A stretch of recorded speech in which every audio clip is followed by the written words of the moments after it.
Hello दोस्तों, आप सबका स्वागत है आपके अपने channel motivation tree of life में, जहां पे आज मैं फिर से लेके आया हूं दुनिया की one of the most favourite book, एक ऐसी किताब जो आपकी लाइफ में आपको आपकी मंजिल तक पहुंचाने के रास्ते के बारे में बताएगी। फिर भले ही आपकी मंजिल कुछ भी हो, वहां तक पहुंचने का रास्ता कैसे ढूंढा जाए, क्योंकि अगर हमें रास्ता ही नहीं मालूम है जो हमारी मंजिल तक लेके जाता है, तो भला हम अपनी मंजिल तक कैसे पहुंच सकते हैं।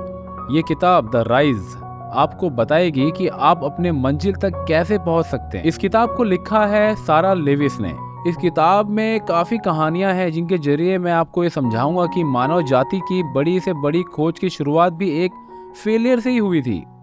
फेलियर एक ऐसा सच है जो हर किसी की जिंदगी का हिस्सा होता है, लेकिन साथ ही फेलियर वो रास्ता भी है जिससे गुजरे बिना आप कामयाबी की मंजिल तक पहुंच पाना नामुमकिन है। क्या आप एक नए आइडिया की तलाश में हैं? क्या आप फेलियर का सामना नहीं कर पाते हैं?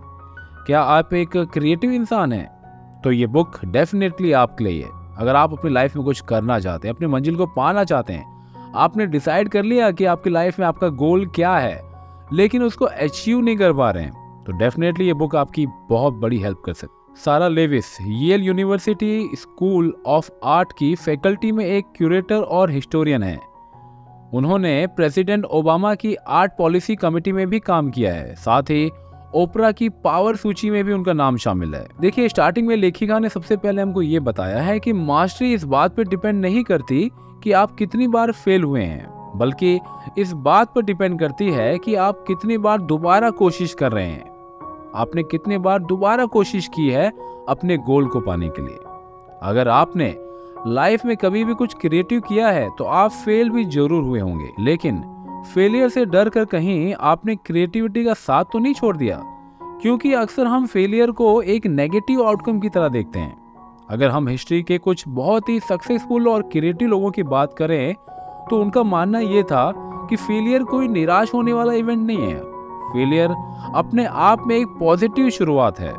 किसी भी चीज में मास्टरी हासिल करने के लिए पहले फेलियर भी जरूरी है। यह किताब की समरी आपको बताएगी कि क्यों फेलियर से डरने की नहीं बल्कि उसे समझने की जरूरत है, और कैसे फेलियर हमें कामयाबी की ओर करीब लेते जाता है। जब भी हम किसी आर्टिस्ट या किसी एथलेटिक यानी किसी क्रिएटिव प्रोफेशन वाले की बात करते हैं, तो हम उनकी लाइफ के बारे में बताने के लिए कामयाबी और फेलियर, अच्छा बुरा जैसे शब्दों का इस्तेमाल करते हैं, लेकिन ये शब्द कभी कभी हमें सच्चाई से बहुत दूर ले जाते हैं। जैसे फेलियर को ही ले लीजिए, जिसे अक्सर इतने नेगेटिव तरीके से बताया जाता है कि हम सब फेल होने के नाम से ही डर जाते हैं। फेलियर कैसे हमें मास्टरी के करीब लेके जाता है, इस बात को समझने से पहले आइए देखते हैं कि मास्टरी आखिर होता क्या है। अक्सर हम मास्टरी को परफेक्शन या कामयाबी के साथ जोड़ते हैं, लेकिन असल में तो मास्टरी एक कभी ना खत्म होने वाला प्रोसेस है। जैसे हम किसी ऐसी चीज को पकड़ने की कोशिश में हैं जिसे पकड़ना ऑलमोस्ट इम्पॉसिबल है। मास्टरी यानी लगातार पूरी मजबूती से अपने गोल की तरफ बढ़ते जाना है। इस बात को थोड़ी गहराई से समझने के लिए हम आर्चरी के कुछ बेसिक प्रिंसिपल यानी उस पैराडॉक्स को समझते हैं।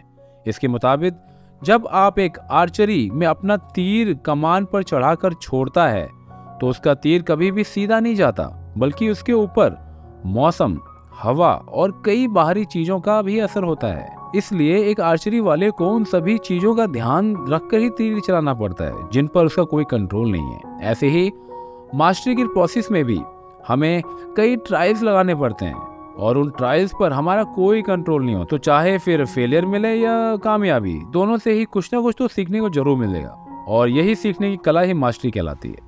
यही नहीं, कामयाबी तो हमें सिर्फ सिखाती है, लेकिन फेलियर तो सिखाने के साथ साथ कई बार मोटिवेशन भी दे जाती है। जैसे प्ले राइटर टेनिस विलियम कहते हैं कि जब उनका प्ले फेल हो जाता है तो वो सीधा अपने टाइपराइटर की तरफ जाते हैं और फिर से कुछ बेहतर लिखने लगते हैं, जबकि जब उन्हें कामयाबी मिलती है तो वो ऐसा नहीं करते। देखा जाए तो जब तक आपके मन में कुछ नया करने की इच्छा है, तब तक आपको फेलियर और कामयाबी जैसी बातों से कोई फर्क नहीं पड़ता। ज्यादातर हमने जो पा लिया है और हम जो पा सकते हैं उसमें एक बहुत बड़ा गैप होता है, क्योंकि हम फेलियर को गलत नजरिए से देखते हैं। इसलिए कई बार हम अपनी कामयाबी को ठीक से समझ नहीं पाते। अक्सर ना हम थोड़ा सा पाकर बहुत खुश हो जाते हैं। फेलियर के रिस्क के कारण अपने सही पोटेंशियल को एक्सप्लोर ही नहीं कर पाते।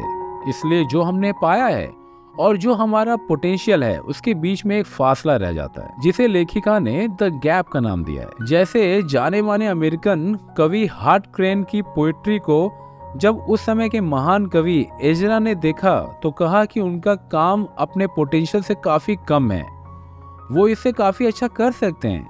तब हार्ट क्रेन को यह एहसास हुआ कि वो एक गैप में है। अब सवाल ये उठता है कि इस गैप को भरा कैसे जाए। इस गैप को भरने के लिए सबसे पहले आपको अपने लिए एक ऐसी पनाह ढूंढनी होगी जो आपको फिजिकली और मेंटली एकदम सुकून महसूस कराए और आप अपने काम पर ध्यान दे सकें। ऐसा सुकून वाला वो इन्वायरमेंट होना चाहिए जहाँ पे आपको किसी भी क्रिटिसिज्म का डर नहीं हो और आप अपने काम को लेकर कुछ एक्सपेरिमेंटल सा कर सकें, क्योंकि काम के शुरुआत में क्रिटिसिज्म थोड़ा खतरनाक होता है। जैसे कि प्ले राइटर अगस्त विल्सन को ये पनाह जो है वो एक रेस्टोरेंट में मिली जहाँ पे वो आराम से अपनी कल्पनाओं पर काम किया करते थे। सबसे मजेदार बात तो ये है कि वो अक्सर पेपर नैपकिनों पर लिखा करते थे, क्योंकि उन्हें लगता था कि ये बहुत सेफ है, यहाँ इसे कोई नहीं पढ़ पाएगा और अगर कोई गलती हुई भी तो उसकी कोई बुराई नहीं कर पाएगा। लेकिन अकेले में अपनी क्रिएटिविटी पर काम करना थोड़ा खतरनाक भी हो सकता है, क्योंकि जब हम लंबे समय तक आइसोलेशन में रहते हैं तो हम सच से काफ़ी दूर हो जाते हैं और फिर अक्सर हमें लोगों के बीच जाने में और प्रेशर हैंडल करने में थोड़ा डर लगने लगता है। इसलिए जहाँ भी आपने डिसाइड किया कि जिस इन्वायरमेंट में जहाँ पे आपको सेफ लगता है आप काम करने जा रहे हो, वहाँ पर ज़्यादा देर तक काम ना करें। कई जाने माने क्रिएटिव लोग का तो ये मानना है कि प्रेशर हमारी क्रिएटिविटी के लिए काफ़ी अच्छा है। जैसे लियोनार्ड बर्नस्टीन का कहना है कि अगर आप कुछ बड़ा करना चाहते हैं तो आपके पास एक प्लान होना चाहिए और जरूरत से थोड़ा कम समय, यानी कम समय का प्रेशर हमसे कुछ बेहतरीन करवा सकता है। अगर हमारे पास ज़्यादा समय होगा तो डेफिनेटली उस काम को हम उतने शिद्दत से नहीं करेंगे। अगर आप अपने सही पोटेंशियल तक पहुंचना चाहते हैं तो शुरुआत में आपको अपने लिए एक सेफ पनाह, एक सेफ इन्वायरमेंट ढूंढना होगा। और जब आपको अपना आइडिया मिल जाए तो खुद को क्रिटिसिज्म और प्रेशर झेलने के लिए तैयार कर लें। जब हम जीत के करीब पहुंचकर हारते हैं तब हमें अपनी असल कमियों का पता चलता है। आपने देखा होगा कि कई बार हम कुछ सेकंड्स की देरी की वजह से हमारी बस या ट्रेन छूट जाती है, खासकर जब आप किसी बहुत ही जरूरी काम से जा रहे हो। यकीनन आपको बहुत ही ज़्यादा फ्रस्ट्रेशन होगा ऐसे समय पर। इस जरा सी देर की चूक से आपको बहुत तकलीफ होती है, लेकिन साथ ही आपको जिंदगी भर का सबक मिल जाता है कि अगली बार से आपको अपना टाइम कैसे मैनेज करना है। ठीक इसी तरह से जिंदगी की किसी भी रेस में जब आप जीतते जीतते हार जाते हैं तब आपको पता चलता है कि आप में अभी भी क्या क्या कमियां हैं और फिर आपके मन में जीतने की चाह और ज़्यादा उठ जाती है। और फिर आपके मन में जीतने की जो चाह उठती है वो आपको उन सारी कमियों से बहुत बहुत ऊपर ले जाती है। ये बात साइकोलॉजिस्ट डेनियल कहनेमैन और एमोस टावर्स्की ने भी साबित की है कि जब हम जीत के करीब पहुंचकर हारते हैं तो हमारी सोच का दायरा बदल जाता है और हमारा दिमाग ये सोचने लगता है कि अब जीतने के लिए हम और क्या कर सकते हैं और क्या क्या किया जा सकता है। हार जितनी दर्द भरी होगी उतना ही हमारी सोच जीत को पाने के लिए और भी ज़्यादा मोटिवेट करेगी। जैसे मिल्खा सिंह द फ्लाइंग सिख 1956 के मेलबर्न ओलंपिक में बस कुछ ही सेकंड्स के कारण गोल्ड मेडल से चूक गए थे। उनकी इस हार ने उन्हें अंदर से हिला के रख दिया था। उन्होंने अपने ऊपर इतनी मेहनत की कि 1960 में जब वो रेस ट्रैक पर उतरे तो उन्होंने सारे रिकॉर्ड तोड़ दिए। जब एक जरा सी चूक से आप हार जाते हैं तो ना केवल आप अगली जीत के लिए मोटिवेट होते हैं, बल्कि आपको ये एहसास भी होता है कि जीतने से ज्यादा सीखना जरूरी है। आपकी सोच जीत की जगह मास्टरी की राह पर चलने लगती है और फिर आपको जीतने से कोई नहीं रोक पाता। एथलीट जूली मॉस इस बात का सबसे अच्छा उदाहरण है। 1986 की आयरन मैन रेस में वो बाकियों से 6 मिनट की लीड पर थी, लेकिन अचानक वो गिर गई। उनके पैरों में इतना जोर से दर्द हो रहा था कि वो खड़ी भी नहीं हो पा रही थी, लेकिन फिनिश लाइन उनके सामने थी। उन्होंने रेंगते हुए उस रेस को खत्म किया क्योंकि तब उनका फोकस सिर्फ जीतने पे था, वो फिनिश लाइन तक पहुंचने पर था। इसी तरह से हमारी जिंदगी का रेस ट्रैक भी कभी कभी सीधा नहीं होता, इसलिए चाहे जितने भी मोड़ आए आपको फिनिश लाइन तक पहुंचने की हिम्मत दिखानी ही पड़ेगी। अपने पोटेंशियल तक पहुंचने के लिए दर्द से दोस्ती करना आपको बहुत ही जरूरी है। मास्टरी की राह पर चलते हुए आपको बहुत सी मुश्किलों का सामना करना पड़ता है। उनमें से एक है वो दर्द। दर्द एक ऐसा एहसास होता है जिससे कोई पीछा नहीं छुड़ा सकता। कभी हार का दर्द, कभी किसी को खोने का दर्द। दर्द भले ही छोटा हो या बड़ा हो, इससे सही तरीके से डील ना किया जाए तो ये हमारे पोटेंशियल को कम कर देती है। अक्सर लोग दर्द से बचने की कोशिश करते हैं, लेकिन इससे बचना जो है वो नामुमकिन है, क्योंकि ये जिंदगी का सच है। इसलिए इससे बचने की बजाय इसके सामने सरेंडर करने में ही आपकी भलाई है। जितना आप इससे बचेंगे उतना ही ज्यादा ये आपको तकलीफ देगी। जैसे कि लेखिका की जिंदगी में दुखों का पहाड़ तब टूटा जब एक ही साल के अंदर एक एक करके उनके सभी 7 दोस्तों की मौत हो गई। वो काफी सदमे में थी।